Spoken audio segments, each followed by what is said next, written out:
நமஸ்காரம். இன்னைக்கு மகாபாரதம் எபிசோட் 114. திருதராஷ்டிரன் சஞ்சயன் இது மாதிரி சொல்றான். சஞ்சயன் என்ன சொல்றான், நீங்க தானே சூதாட்டத்துக்கு அனுமதி கொடுத்தது, உங்களுக்கு என்ன கண்ணு தான் தெரியாது, புத்தி சுவாதீனம் என்ன தானே இருந்தது. நீங்க வந்து கர்ணனையும் சகுனியையும் வசதியும் நீங்களும் ஏற்றுன்னு தானே பண்ணீங்க. நீங்க கூப்பிட்டுருக்கலாமா, நீங்க அனுமதியே கொடுத்துருக்கூடாது. இந்த சகட இந்த இதை ஆடுறதுக்கு நீங்க அனுமதி கொடுத்ததே தப்பு இல்லையா? அது நீங்க பண்ணது தப்பு தானே, அதே நீங்க பண்ணீங்க. வாயில தான் நீங்க நீதி பேசுறீங்களே ஒழிய உங்க செயல்ல வந்து உங்களுக்கு ஒரு பட்சமா உங்களோட பையனை சார்ந்துதான் இருக்கு. அப்படி உலகமே பேசுறது, நான் இல்லை, உலகமே சொல்றது இதை பத்தி. உங்களோட நீங்க வந்து போற அமைதியை வாயால சொல்றீங்க, அநீதினு மறுக்கிறீங்க, எல்லாம் பண்றீங்க, வாயால சொல்றீங்க. ஆனா செய்யும் போது துரியோதனுக்கு சாதகமா தான் எல்லாம் பண்றீங்க. உங்களுக்கு வந்து புள்ள பாசம் உங்களுக்கு கண்ணை மறைக்கிறது அப்படின்னு நான் பேசல, நான் சொல்லல, உலகமே சொல்றது. இதை நீங்க என்ன பண்ண முடியும்? இன்னைக்கு போய் அவன் போய் சண்டை போட்டு இருக்கும்போது அவனை போய் நீங்க குறை சொல்லிட்டு இருக்கிறது நியாயமா? நீங்க அதை பண்ணக்கூடாது. அவங்கள குறை சொல்ற நீங்க உங்களுக்கு அந்த அந்த யோகியதையே கிடையாது, அதை பண்ணக்கூடாது அப்படின்னு சொல்றான். இதை வந்து சொல்றதுன்றது ஒரு ராஜாவை எழுத்து ஒரு தேரோட்டி சொல்றதுன்றதுக்கு பெரிய இது வேணும். ஒண்ணு, இவன் வந்து நிர்மலமான மனசு.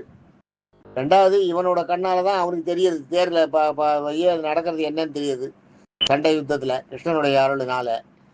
ரெண்டாவது இது. இன்னொன்னு, இவனுக்கு கண்ணு தெரியாது ஒரு வீக்கு, இவனுக்கு வந்து கண்ணா இருந்து கொடுக்குறவன் சஞ்சயன். ரெண்டாவது, சஞ்சயன் வந்து தேரோட்டினா கூட தன் கூட பாலிய சிநேகிதன், அதனால அவனை ஒன்றும் சொல்ல முடியல. அதை பார்க்குற அதையெல்லாம் மனசுல வச்சுட்டு தான் அவன் சஞ்சயன் சொல்றான். இல்லாட்டா ஒரு ராஜா கிட்ட எல்லாம் அவ்வளோ ஈஸியெல்லாம் போய் பேச சொல்ல முடியாது. உடனே மறுநாளே அவனை சிறைச்சேதம் பண்ணிட்டுக்கோன்னுவா. ராஜாவை எடுத்து பேசுறான், இவனை சிறைச்சேதம் பண்ணிட்டுக்கோன்னு சொல்லுவா. இது மாதிரி இருக்கு. இப்ப இவனும் சொல்றான், இவனும் வந்து அது மாதிரிலாம் பண்ணிட்டு இப்ப வந்து நீங்க குறை சொல்லிட்டு அர்ஜுன் துரியோதன மேல குறை சொல்லி என்ன பண்ணியும்? துரியோதன சண்டைன்னு ஆரம்பிச்சப்போ துரியோதனம் பண்றது கரெக்டா தான் இருக்கு, அவன் சரியா தான் பண்ணிட்டு இருக்கான். இப்ப எதுக்கு அவனை போய் மூர்க்கனுக்கு எல்லாம் திட்டிட்டு இருக்கீங்க? அவன் சண்டை, அவன் உயிருக்கு போராடிட்டு இருக்கான் இல்லையா, அங்க சண்டை போட்டு இருக்கான் இல்லையா? சண்டை போட்டு இருக்கவன நீங்க போய் சண்டை போடல, அவன் சண்டை போடுறவனே நீங்க இதெல்லாம் திட்டுறீங்க. இங்க இருந்து முடிஞ்சா அவனை வாழ்த்துங்க, அவன் நல்லா இருக்கணும்னு நினைங்க அப்படின்னு சொல்லுவான். இப்படியாக இந்த இது ஆரம்பிக்கிறது. அடுத்தது என்ன பண்றான் கதை சொல்றேன் நான். இதுக்கு அடுத்தது அர்ஜுன் பீமனையும் கிருஷ்ணனையும் சாத்தியம் எதிர்க்கு பலம் இந்த உலகத்துல யாருக்குமே இல்லை. அதுக்கு அடுத்து அதை சொல்றான். சாத்தியகியோட சண்டை வந்து சாதாரண சண்டை இல்லை. துரியோதனை வந்து நீ குறையெல்லாம் சொல்லாத. சாத்தியகி வந்து இப்ப பயங்கரமா சண்டை போடுறான். பீமனையும் கிருஷ்ணனையும் சாத்தியகியும், அர்ஜுனனையும் பீமனையும் கிருஷ்ணனையும் சாத்தியகியும் எதிர்க்க பலம் இதுக்கு அடுத்து சொல்றதுக்கு யாருமே இல்லை. அவ்வளவு சக்தி வாய்ந்தவனா இருக்கான் சாத்தியகி. அவனை வந்து எதிர்த்துட்டு உங்க பையன் இப்ப சண்டை போட்டு இருக்கான். அவனை எல்லாம் நீ வந்து ஒன்றும் சொல்லாத. அவளை நீங்க பாராட்டாம எவ்வளவு பெரிய சண்டையை படுறாங்கிறத பாராட்டாம நீங்க வந்து இப்படிலாம் சொல்லிட்டு இருக்கீங்களே, இதெல்லாம் சரியில்லைன்னு சஞ்சயன் சொல்றான். சஞ்சயன் சொன்ன உடனே இவன் திருதராஷ்டிரனுக்கு ஒன்றும் பண்ண முடியல, பதில் சொல்ல முடியல. ஐயோ ராஜா, நான் தப்பு பண்ணிட்டேன், நான் வந்து தப்பு பண்ணிட்டேன், நான் வந்து அந்த காலத்துல பர்மிட் பண்ணிக்க கூடாது, நீ சொல்றது நியாயம்தான் அப்படின்னு உண்மையாவே விரும்புறான், உண்மையாவே சொல்றான். இதோட இது நிக்கிறது. அடுத்தது போர்க்காலத்தை பார்ப்போம் என்ன நடக்குதுன்னு. அங்க போர்க்காலத்துல துரியோதனன் வரான். துரியோதனன் நேரா வந்து அர்ஜுனன் வந்து உங்களை தாண்டிட்டு போறான், எப்படி நீங்க போக விட்டீங்க அவனை அப்படின்னு. இல்லை, நான் போக விடல, அவன் என்னை வளைச்சிட்டு போயிட்டான், வேற சைடால போயிட்டான், அவன் என்னை சுற்றி வளைச்சிட்டு போயிட்டான், அவனை என்னால் தடுக்க முடியலன்னுவார். இதெல்லாம் நீங்க சொல்லாதீங்க, உங்களுக்கு பாண்டவர்களுக்கு உதவி செய்ததுலேயே உங்க மனசு இருக்கு, எப்படியோ உங்களுக்கு பாண்டவர் மேல இருக்க பாசம் போகவே இல்லை, அதனால தான் நீங்க அர்ஜுனனை விட்டீங்க. இல்லாட்டா அர்ஜுனனை உங்களால் தடுக்க முடியாதா? உங்களால அர்ஜுனன் தடுக்க முடியாதா? அர்ஜுனனை தடுக்காத விட்டீங்க. உங்களுக்கு என்ன குறை வச்சேனா? உங்களுக்கு நீங்க சொன்னதெல்லாம் சொல்றான் இல்லையா, எதோ சொல்லுவான். பழைய சாந்தாவை இது பண்ணப்ப சாந்தான்றவருடைய பொண்ணு அம்பட்டனை இழுத்துன்னு போயிட்டப்ப அந்த அவ குடும்பத்தை கொண்டு வச்சு, துரோணருக்கு ஜாதி வெறி ஜாஸ்தி, அதனால என்ன பண்ண, அந்த அம்பட்டனோட குடும்பத்தை கொண்டு வச்சு, அந்த மாப்பிள்ளையோட குடும்பத்தை கொண்டு வச்சு ரொம்ப பாடுபடுத்துறாரு. அவளை சிறைப்படுத்துறார். அந்த பொண்ணை வந்து பாடாப்படுத்துறார். அந்த மாப்பிள்ளையை வந்து அவனை வந்து மொட்டை அடிச்சு அவனை கரும்புலி செம்புலி குத்தி அதெல்லாம் பண்றாரு. அந்த மாதிரிலாம் துரோணர் செய்யறாரு. அதையெல்லாம் கேட்டு அவனுக்கு வந்து அதையெல்லாம் பார்த்த இந்த மாதிரிலாம் நீ சொன்ன மாதிரில அதெல்லாம் எப்படி செஞ்சாரு இவர்? அதுக்கெல்லாம் துரோணர் துரியோதனை வந்து ஹெல்ப் பண்ணுறான். நான் பார்த்துக்கிறேன்னு சொல்லிட்டு அவன் அதெல்லாம் பண்ணுறான். ஒரு துரோணர்கிட்ட பர்மிஷன் வாங்கிட்டு எல்லாத்தையும் பண்ணுறான். அதையெல்லாம் துரோணர் அலோவ் பண்ணுறார். ஒரு ராஜாவுடைய இவன்றதை காட்டுறார் இவர். அந்த அந்த அந்த நாட்டு இளவரசனுடைய ஆச்சாரியன்றதை காட்டுறார். காட்டி நான் எவ்வளோ பெரிய ஆளு, நீ எல்லாம் என்ன சாதாரண ஆளு, நீ வந்து என் பொண்ணை கல்யாணம் பண்ணிக்கணும்னு நினைக்கிறேன். இதெல்லாம் அவனை பண்ணுற அதையெல்லாம் இப்போ சொல்லி காட்டுறான் அவன். துரோணர் வந்து கூனி குறுக்கி போறாரு. இதெல்லாம் நம்ம பண்ணோம், ஆனாலும் அந்த பொண்ணு போகல இல்லை, அந்த பொண்ணு வரல இல்லை, அவங்ககிட்ட தானே இருக்கு, மறுபடியும் அவங்க கூட தானே சேர்ந்துருக்கு, அவங்க கூட தானே இருக்கு. சரி, அதெல்லாம் நம்ம பண்ணோம், அதெல்லாம் ரொம்ப வெக்கமான விஷயம். அதே மாதிரி பாண்டவனில் வந்து அர்ஜுனனை நீ ஏத்துண்டு கர்ணனை நீ உதாசீனம் பண்ணியே, அதெல்லாம் வந்து சாதாரண விஷயமா? இன்னும் துரோணர்கிட்ட சொல்லுவான், நீங்க பண்ணீங்களே, நீங்க உங்களை துரோணர், நீங்க வந்து கர்ணனை கடைசி வரைக்கும் ஏத்துக்கலையே, ஏகலைவனை ஏத்துக்கலையே, ஏகலைவன் வந்து நல்லா சண்டை போடுறான்றதுக்காக அவனை நீங்கள் என்ன பண்ணீங்க? அவன் நல்ல விருத்தத்தை வச்சுருக்கான், அவன் அர்ஜுனோட மேலே வந்துடக்கூடாதுக்காக அவனோட கட்ட விரல தானம் கேட்டு வாங்கினீங்க இல்லையா, கட்ட விரல தட்சணையாக வாங்கினீங்க இல்லையா, நீங்கள் எல்லாம் பண்ணீங்க. எல்லாம் பண்ணும்போது இதெல்லாம் கம்பேர் பண்ணி பார்க்கும்போது உங்களுக்கு பாண்டவர் மேலே தான் பாசம் அதிகமாக இருக்குது. ஏன்னா அது என்ன ஏன் கை விட்டீங்க? நான் உங்களுக்கு என்ன பண்ணேன்? நான் உங்களுக்கு என்ன துரோகம் பண்ணேன்? உங்களுக்கு நான் எல்லாம் எவ்வளோ கொடுத்துருக்கேன், என்ன ஏன் கை விட்டுருக்கீங்கன்னு. ஜெயத்ரதனை வந்து அவன் தாய்நாடு போயிடுறேன்னா, உங்களையெல்லாம் நம்பி தான் நான் அவனை போக வேண்டாம் இருந்த தடுத்தேன், அது ஏன் தப்பு, அவனை போக விட்டுருந்தாலும் விட்டுருக்கலாம் என்று பல வார்த்தைகளை கூறி துரோணம் மேலே நம்பிக்கை இல்லாத ஒரு அசிங்கமான பார்த்து துரோணரை வந்து கேவலப்படுத்தியே பேசுகிறான். இவ்வளோ நாள் என் சாப்பாடை சாப்பிட்ருந்தீங்க நாட்டில், நீங்கள் வந்து உங்களோட மரியாதை என்ன, நீங்கள் சாதாரண ஏழை பிராமணம் சுற்றி இருந்தவர், உங்களை கொண்டு நான் அரசாட்சியில் வேலை உட்கார வச்சு உங்களுக்கு சேனாதிபதியும் கொடுத்தேன், இதெல்லாம் ஏன் தப்பு அப்படி இப்படின்னு ரொம்ப பேசுவான். துரோணருக்கு வந்து மனசு வெறுத்து போயிடும். வெறுத்து போய் தகாத வார்த்தையெல்லாம் என்கிட்ட பேசாத, இதெல்லாம் சொல்லி உன்னோட உன்னோட நீ செஞ்ச உதவியெல்லாம் எனக்கு சொல்லி காட்டாது, இது சரியில்லை,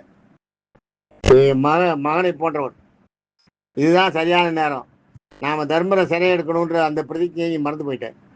நான் இங்கே காத்துட்ருக்கேன், இந்த இந்த இடத்துல யாரும் இல்லாத கொஞ்சம் பட வந்து அவன் எதிர்க்க யாரும் எல்லாரும் அவனை விட்டு நடந்த உடனே நான் போய் பார்ப்பேன், நான் போய் இருப்பேன், நான் போய் தர்மரை பிடிக்கிறதுக்கு ட்ரை பண்ணுறேன்.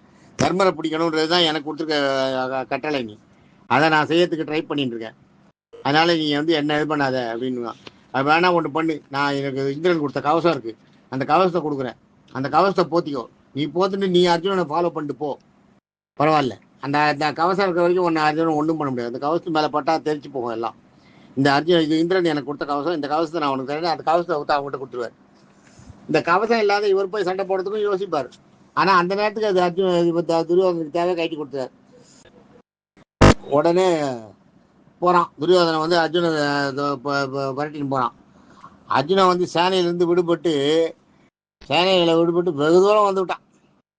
குதிரைகள்லாம் வந்து சேனையை வந்து அதெல்லாம் அடித்தள்ளிட்டு வந்துடுறான்.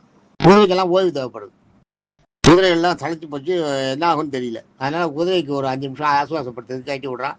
குதிரைக்கு வந்து மண்ணில் புரள்றது, அது கொஞ்சம் நல்லா, அது கொஞ்சம் தெம்பாற வரைக்கும் அதுக்கு ஆசுவாசப்படுத்தி அதுக்கு தீனி கீனி கொடுத்து எல்லாம் பண்ணி இவாளை கொஞ்சம் ஆசுவாசப்படுத்திட்டு கிளம்புறா. கிளம்பும்போது பார்த்தா அந்த நேரத்தில் விந்தன்னு 2 அதிரத அரசர்கள், அவங்க வந்து அவங்களும் கௌரவர்களுக்காக வந்தவள் தான், எந்த எந்த நாட்டை சேர்ந்தவான்னு தெரியல. அவள் வந்து அவங்ககிட்ட சண்டை போடுறான். அவள் வந்து அர்ஜுன் கிட்ட சண்டை போடும்போது அர்ஜுன் அவளையும் கொண்டு விடுறான். அர்ஜுனன் அன்னைக்கு நிறைய பேரை கொள்றான். அதே அப்ப அப்ப அப்ப துரியோதனன் ஒரு வித கண்ணன் பார்த்துட்டு அர்ஜுனனை சொல்றான், துரியோதனன் நான் நல்ல போர் வீரன், தூரத்திலிருந்தே தாக்கும் சக்தி படைத்தவன், பெரிய வில்லாளி, வில்லாளி, அஸ்திர தேர்ச்சி அவனுக்கு உண்டு, அவன் வரான், யுத்தத்தில் போக பெற்றவன், உறுதியான தேகம் படைத்தவன், உடம்பு சரியான உடம்பு அவனுக்கு இருக்கு, உறுதியான தேகம் படைத்தவன், அவன் வந்து இப்ப எதிர்த்துட்டு வரான், என்ன பண்ணலாம் சொல்லுன்னு பேசுவான். இவங்கிட்ட அர்ஜுன்கிட்ட கிருஷ்ணன் சொல்லுவார், அர்ஜுனோட போர் நடக்கிறது 2 பேருக்கும். அர்ஜுனனோட அம்புகள் துரியோதனோட கவசத்தை தொலைக்கல. இந்த கவசத்தை பத்தி தான் ஏற்கனவே துரோணர்கிட்ட கூறியிருப்பதால் அர்ஜுனன் வந்து அப்பதான் இந்த கவசத்தை பத்தி ஏற்கனவே துரோணர் வந்து அர்ஜுனன் கிட்ட சொல்லியிருக்காரு, இது மாதிரி என்கிட்ட ஒரு கவசம் எனக்கு இந்திரன் கொடுத்துருக்கேன், அந்த கவசத்தை போட்டேன்னா அந்த கவசத்தை யாரும் கிட்ட நெருங்க முடியாது, அந்த கவசத்து மேலே எந்த அம்பு போட்டாலும் அந்த கவசத்தை விட்டு கவசத்தை தொலைச்சின்னு அதுக்கு மேலே கீழே விழுந்துருவார். இதை அவன் கேட்டுக்கிறான். இதை அவன் கேட்ட உடனே இதை இப்போ யோசனை பண்ணி பார்க்குறான் அர்ஜுனன், ஓஹோ அந்த கவசத்தை அவன் போட்டுருக்கான் போல இருக்கு அப்படின்னு இவன் அதை இப்போ தெரிஞ்சுட்டு என்ன பண்ணுறான், அந்த கவசம் இல்லாத இடத்துக்கு பாருங்க, கையோட மொனை, உள்ளங்கை, நகக்கண், இதுல எல்லாம் அம்பு விடுறான். இதெல்லாம் அம்பு விட்டு அவனை ஒரு வழி ஆக்கிடுறான். துரியோதனுடைய தேர் குதிரையை உடச்சிடான். தேர் ஒட்டி வில்லு அது எல்லாரையும் நோக்கி தள்ளிடுறான். துரியோதனன்னு இதான் இதை பணியாக்கி துரியோதனை தோல்வி அடைஞ்சு ஓடுறான். துரியோதனை வந்து தோத்துட்டு தெரிஞ்சு போச்சு அவனுக்கு. வில்லு இல்லை, தேர் இல்லை, வில்லு இல்லை, படை இல்லை, குதிரை இல்லை, தனியாக நடந்தே ஓடுறான். துரியோதனை வந்து துரியோதனை தோத்து ஓடின உடனே கிருஷ்ணன் என்ன பண்ற, பாஞ்சசந்தி எடுத்து ஊதுறார். ஊதின உடனே ஜெயத்தேவனுக்காக காவல் இருந்த வீரர்கள்லாம் கலவரப்படுறா. ஐயோ, பாஞ்சசன்னியை ஊதுறானே, கிருஷ்ணன் ஊதுறானே, கிருஷ்ணனோட பாஞ்சசன்னியை ஊதுறான்னா ஜெயிச்சுட்டான்னு அர்த்தம், வந்துருவா போல இருக்க அப்படின்னு பூரிசவசு, சலன், கர்ணன், குஷசேனன், கிருபர், சல்லியன், அஸ்வத்தாமன் இவெல்லாம் வந்து அர்ஜுனை எதுக்குறான். திருஷ்டேத்தியம்னு துரோணர் பக்கத்துல இருக்கான், பீமன் இருக்கான். திருஷ்டேத்தியம்னு பீமன் இருக்கான். இதுக்கு நடுவில் பாண்டவர் படையை வந்து திருஷ்டேத்தியம்னன் என்ன பண்றான், துரோணர் இருக்கும் படையை ரெண்டா பிரிச்சு நடுவில் பாண்டவர் படையை கொண்டு போய் நிறுத்தி அதை இன்னொரு கூறாக்கிறான். மூணு பீஸ் ஆக்கிறான். 3 பீஸ் ஆக்கினோடனே துரோணர் சைடில் இருக்க படை சின்னதாகிடுது. துரோணர் சைடில் இருக்க படை சின்னதானோடனே அவர் போய் தர்மரை சிறை பிடிக்கிறதுக்கு கொஞ்சம் யோசனை பண்ணுறார், அச்சப்படுறார். போய் முடியுமா, நம்ம போய் இதை பண்ணுறமே முடியுமான்னு யோசனை பண்ணுறார். நடுவில் பாண்டவருடைய படையை பிடிச்சி நடுவில் நிறுத்துறானா, இந்த படம் ரெண்டா பிரிப்பான் அந்த திருஷ்டேத்தியம்னு அவர் எதிர்பார்க்கல. அதனால கௌரவ படம் 3 கூறாயிடுது. திருஷ்டேத்தியம்னு துரோணரை தாக்குறான். இப்ப திருஷ்டேத்தியம்னன் கையில இந்த வில்லை எதிர்த்து விட்டு கத்தி கேடயத்தை எல்லாம் எடுத்துட்டு துரோணர் கூட சண்டைக்கு போறான். தேர்ல ஏறி சண்டை போறான். அவர் அப்படி நடந்துக்கிறார். நகர்ந்துட்டு திருஷ்டேத்தியமனை நோக்கி ஒரு அம்பு விடுறார். அந்த அம்பு திருஷ்டேத்தியமனை சுருட்டி கொண்டு போய் கீழே தள்ளுறது. கீழே தள்ளினவனே திருஷ்டேத்தியமனை கொண்டு இருப்பார். அந்த நேரத்தில் சாத்தியகி அங்கே வந்துடுறான். சாத்தியகி வந்து தூக்கின்னு போயிடறான் இவனை. இல்லாவிட்டா அன்னைக்கு திருஷ்டேத்தியமனை கொண்டுப்பான். திருஷ்டேத்தியமனை கொண்டதுக்கு துரோணர் ஏற்பாடு பண்ணிட்டார், வில்லையும் விட்டார். ஆனால் சாத்தியகி கொடுக்க போது அவனை தப்பிச்சு கொண்டு போயிடுறதுனால அந்த வில்லு தடம் மாறிடுறது. திருஷ்டேத்தியமன்கிட்ட இருந்து சாத்தியகி தப்பிச்சிடறான். திருஷ்டேத்தியமன் தப்பிச்சிடுறான் சாத்தியகியால். சாத்தியகி அவனை காப்பாற்றி கொண்டு போயிடுறாரு. உடனே துரோணர் சாத்தியகிட்ட சண்டை போடுறாரு. சாத்தியகி தன்னுடைய குலத்தொழிலை விட்டுட்டு கண்டபடி திட்டுறான் துரோணரை. உங்கள் குலத்தொழில் என்ன இதுவா, இதை விட்டுட்டு நீங்கள் வந்து வில்ல பிடிச்சிட்டு சாத்தியகி வந்து நீ வந்து அவனை காப்பாற்றி கூட்டு போகிற, அவனுக்கு தெரியும் இல்லை சண்டை போடுறதுக்குன்னு கேட்பார் இவர் திருஷ்டேத்தியமன். அப்போ கேட்பார் இவர், நீ வந்து என்ன, நீ சாதாரண பிராமணன், நீ முஞ்சவிருத்தி பண்ணி பழைக்க வேண்டிய பிராமணன், நீ உன் வேலையெல்லாம் விட்டுட்டு நீ வந்து இந்த சண்டை போட்டுருக்க, நீ வந்து உன் காரியத்தை செய்யணும் இல்லை, நீ செஞ்சியா, நீ சேனாதிபதியா, நீ வந்து அரச வம்சத்தை சேர்ந்தவனா, சத்திரியனா, நீ வந்து சண்டைக்கு வந்து எல்லாருடைய சண்டையெல்லாம் போட்டுருக்க, வில்ல ஆடுற கையாடுற உள்ள இந்த வில்ல எல்லாம் தொடலாமா நீ அப்படின்னு கண்டபடி துரோணரை திட்டுவான். சண்டைக்கு இருக்கான். 2 பேருக்கும் பயங்கர சண்டை நடக்குது. 2 பேரோட கொடிமரங்களையும் ஒடிஞ்சு போச்சு. 2 பேரோட உடலும் ரத்தம் ஆறா ஓடுறது. இதுக்கு நடுவில் திருஷ்டேத்தியம்னு தப்பிச்சா பொருட்டு ஓடி போயிடறான். மற்ற வீரர்கள்லாம் சண்டையை விட்டுட்டு இவ சண்டை போடுறதை பார்க்க ஆரம்பிச்சான். அந்த மாதிரி ஆயிடுது. மற்ற வீரர்கள்லாம் இவா சண்டை போடுறதை நிறுத்திட்டு நான் முடிச்சுட்டு சண்டை போடுறதை பார்த்து நிற்கிறா. சாத்தியக்கும் துரோணருக்கும் சண்டை சாதாரண நடக்கல, பெரிய சண்டை நடக்குது. ஒருத்தருக்குள்ள ஒருத்தர் எல்லாரும் ஒருத்தர் கொடிமரத்தை ஒருத்தர் அறுத்துறா. பயங்கரமாக சண்டை. தேவர்கள்லாம் வந்து தேவர்கள் அசுரர்கள் வித்யாதரர்கள்லாம் வந்து பார்த்து மேலே நின்று பார்க்குறாளா இவா சண்டையை. தேவர்களும் வித்யாதரர்களும் கந்தர்வர்கள்லாம் வந்து நின்று பார்க்குறாளா இவா சண்டையை. அந்த மாதிரி மற்ற சண்டை போடுறவள அவள் சண்டையை விட்டா. அவள் சண்டையை விட்டு இவன் சண்டை விட்டு பேர் சண்டையை பிரமிச்சு போய் பார்த்துட்டு இருக்கா. அந்த மாதிரி போட்டாலும் அந்த மாதிரி சண்டை போட்டாலும் துரோணரோட வெளில பல தடவை அடுத்து சாத்தியகி வந்து அறுத்தாள். துரோணரை வந்து சாத்தியகி சரியான இது பண்ணான். அந்த இடத்துல சாத்தியகி வந்து துரோணர் வந்து சாத்தியகிய அன்னைக்கு மனசார பாராட்டுறார். துரோணர் சொல்றாரு, இவர் சொல்றாரு கிருபர்கிட்ட சொல்றாரு, இந்த சாத்தியகி சாதாரண ஆள் இல்லை, ஸ்ரீராமன், கார்த்தவீரியன், அர்ஜுனன், பீஷ்மன் போல இவன் வந்து பெரிய வில்லாளி, இதை நம்ம ஏற்றுக்கணும், என்னமா சண்டை போடுறான் இவன் அப்படின்றத சொல்றார். அவர் தர்மர்கிட்ட சொல்றார். துரோணரே சொல்றார், துரோணரே பாராட்டுறார். அந்த மாதிரி அந்த அந்த இது இருக்கு. ஆச்சாரியர்களா இருக்கவளுக்கு அதுதான் சண்டை போடும்போது எதிரியாவே இருந்தாலும் ரொம்ப நல்லா சண்டை போட்டான்னா மனதார பாராட்டுவான், மனசார்ந்து பாராட்டுவான், அருமையா இருக்கு சபாஷ்டுவான். இதையெல்லாம் வந்து துரியோதனை வந்து தப்பா எடுத்துடுவான். இதெல்லாம் தப்பு, இந்த மாதிரிலாம் ஏன் இது மாதிரி பண்ற அப்படிலாம் பேச ஆரம்பிச்சிருவான். துரியோதனோட அஸ்திரத்தை எது என்று அறிந்து மாற்று அஸ்திரம் எடுத்து துரோணரை சாட்சிக்கு தாக்கினான். துரோணருடைய அஸ்திரம் எந்த அஸ்திரத்தை விடுறாரு தெரிஞ்சுட்டு அந்த அஸ்திரத்துக்கு மாற்று அஸ்திரத்தை எடுத்து தாக்கினான். அதனால்தான் அந்த துரோணரால அவனை எதுக்க முடியல. அவன் துரோணர் போடுற அஸ்திரம்லாம் பயங்கர பவர்ஃபுல் அஸ்திரம் தான். அதெல்லாம் அவன் மாற்று அஸ்திரத்தை வச்சு அவன் பண்ணிடுறதுனால அது டிஃப்யூஸ் ஆயிடுறது. அதெல்லாம் வந்து துரோணருக்கு ஆச்சரியமா இருக்கு. இந்த மாதிரி கூட பண்ண சண்டை போடுறானே, இதெல்லாம் எப்படி இவனுக்கு தெரிஞ்சுது, இந்த வித்தையெல்லாம் எப்படி கத்துட்டு இருக்கான்னு ரொம்ப சிலாகிக்கிறேன். திருஷ்டத்யும்னன் வந்து நேராக துரோணரை தாக்குறான், துரோணரை அட்டாக் பண்ணுறான். சாத்தியகை அட்டாக் பண்ணுறதை பார்த்த உடனே திருஷ்டத்யும்னன் வந்து சாத்தியகை அட்டாக் பண்ணுறான். திருஷ்டத்யும்னன் வந்து துரோணரை அட்டாக் பண்ணுறான். சாத்தியகை ஆபத்தை உணர்ந்து தான் தர்மர் வந்து தன் சேனை முழுவதையும் துரோணருக்கு எதிராக அனுப்புறார். தன்னோட சேனை முழுவதையும் போய் துரோணருக்கு எதிராக சண்டை போடுங்க அப்படின்னு சாத்தியகைக்கு ஆபத்து வந்ததை பார்த்து தான் அனுப்புறார். அதுக்கு முன்னாடி அவர் என்ன பண்ணிடுறார், இந்த முதல்ல வந்து அர்ஜுனன் வந்து இது கர்ணன் வந்து கிருஷ்ணன் வந்து பாஞ்சசன்யத்தை ஊதிரான்னு சொன்னேன் இல்லையா, அப்ப தர்மர் என்ன சொல்ற, காண்டிபத்தோட ஒலி கேட்கலையே, தர்மரோட பாஞ்சசன்ய ஒலி மட்டும்தானே கேட்டுது. அவர் என்ன பண்றார், தர்மனுக்கு ஆபத்து வருமோ அப்படின்னு பயப்படுறார்.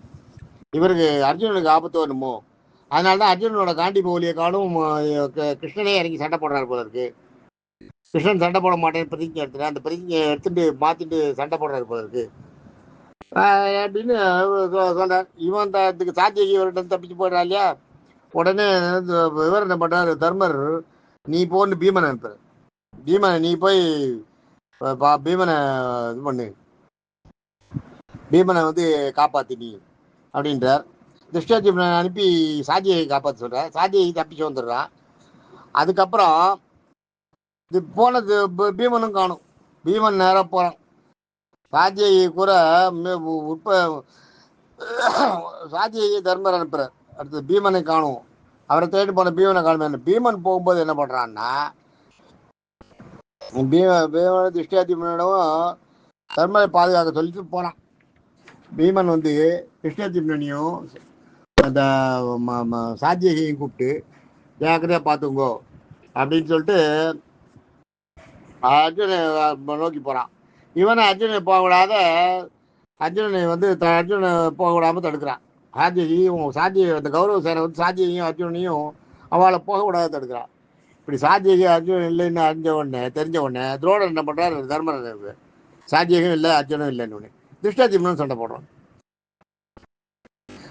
ஆனா துரோணர் சைட்ல அதுக்குதான் பீமன் என்ன பண்ணிடுறான், ஒரு படையை கொண்டு போய் திருஷ்டத்யும்னன் என்ன பண்றான், ஒரு படையை கொண்டு போய் நடுவில் நிறுத்தி பாண்டவர் படையை துரோணர் படையை ரெண்டா பிரிச்சிடறான். அப்ப துரோணர்கிட்ட படையே இல்லை, ரொம்ப கம்மியா இருக்கு. துரோணர்கிட்ட அவ்வளவு கொஞ்சம் கம்மி படையை வச்சு அவர் எதுக்கிறதுக்கு கஷ்டப்படுறாரு. திருஷ்டத்யும்னன் எதுக்குறான்னு அவரும் பயப்படுறாரு. திருஷ்டத்யும்னன் தான் இவரை கொல்ல பிறந்தவன், அதனால அவன் ஏதாவது பண்ணிட்டு போறான்னு அதுக்கும் பயப்படுறாரு.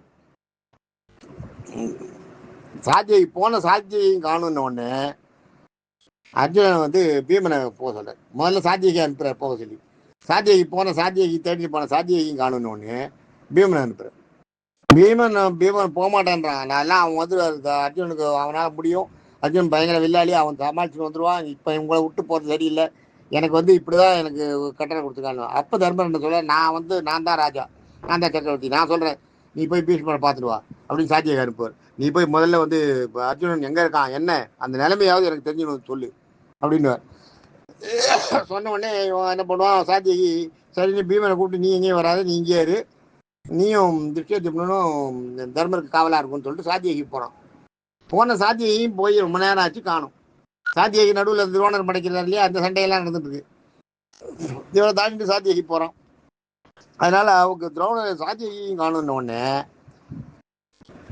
பேருக்கு வந்து தர்மருக்கு வந்து சந்தேகம் இல்லாத தோணிட்டு, அவ்வளவுதான் இது முடிஞ்சு போச்சு, துரோணர் அர்ஜுனனை கொண்டுட்டா போல இருக்கு, இவன் போகணும் சாத்தியகை காணும் என்ன பண்ணுறது இல்லை சாத்தியக்கு போய் கூட ஒன்றும் ஒரு இதையுமே காணுமே அப்படின்னு யோசனை பண்ணுறார். நாளைக்கு அடுத்தது பார்ப்போம். தேங்க்யூ.